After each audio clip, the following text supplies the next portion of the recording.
Hola, mi nombre es Isabela García y el día de hoy vamos a hablar sobre las cuentas, movimientos y saldos. Para poder conocer los valores de los cuales se elaboran dichos estados, es preciso llevar registros especiales para controlar en ellos los aumentos y las disminuciones que originan las operaciones realizadas en los diferentes conceptos o elementos del activo, del pasivo y del capital contable de la entidad. ¿Qué son las cuentas contables? Es el registro donde se controlan ordenadamente las variaciones o alteraciones que producen las operaciones en los diferentes elementos o conceptos del activo, del pasivo y del capital contable de la entidad.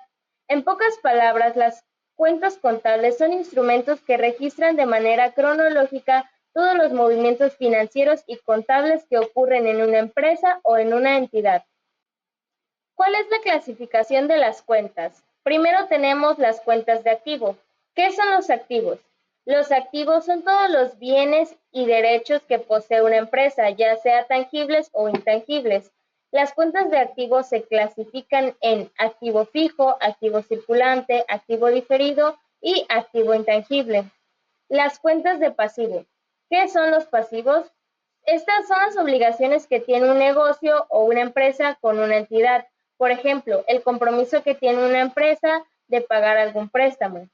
Estas se clasifican en pasivo fijo, pasivo circulante y pasivo diferido. ¿Cuáles son las cuentas de capital? El capital son las aportaciones de los dueños a la empresa o las aportaciones que hacen los inversionistas externos.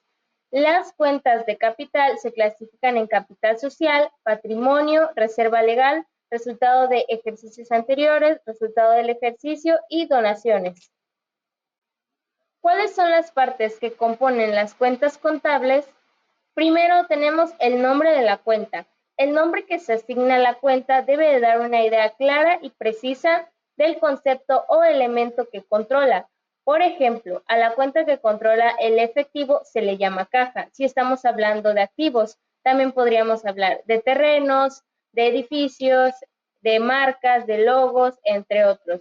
Si estamos hablando de pasivos, podríamos hablar de acreedores, de proveedores, de salarios por pagar, entre otros. Si estamos hablando de capital, podríamos hablar de capital social, capital fijo, capital variable, entre otros. Después tenemos los movimientos. Se les llama movimientos a la suma de los cargos y de los abonos. Existen dos clases de movimientos, el movimiento deudor y el movimiento acreedor. El movimiento deudor se le llama así a la suma de los cargos de una misma. Por aquí tenemos un ejemplo en donde se está cargando del lado izquierdo. Esto quiere decir que es un movimiento deudor. Después tenemos el movimiento acreedor y se le llama así a la suma de los abonos de una cuenta. Después por acá tenemos otro ejemplo en donde se está abonando del lado derecho. Esto quiere decir que es un movimiento acreedor. Por último, tenemos los saldos. El saldo es la diferencia que hay entre el movimiento deudor y el movimiento acreedor. El movimiento deudor. Una cuenta tiene un saldo deudor cuando su movimiento deudor es mayor que el acreedor. Por el otro lado tenemos al saldo acreedor.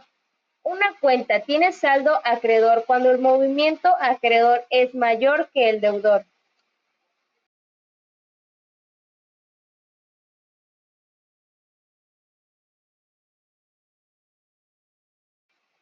Por último, tenemos aquí unos ejemplos de movimientos acreedores y movimientos deudores. Eso sería todo, espero que haya quedado muy claro el tema y muchas gracias por su atención.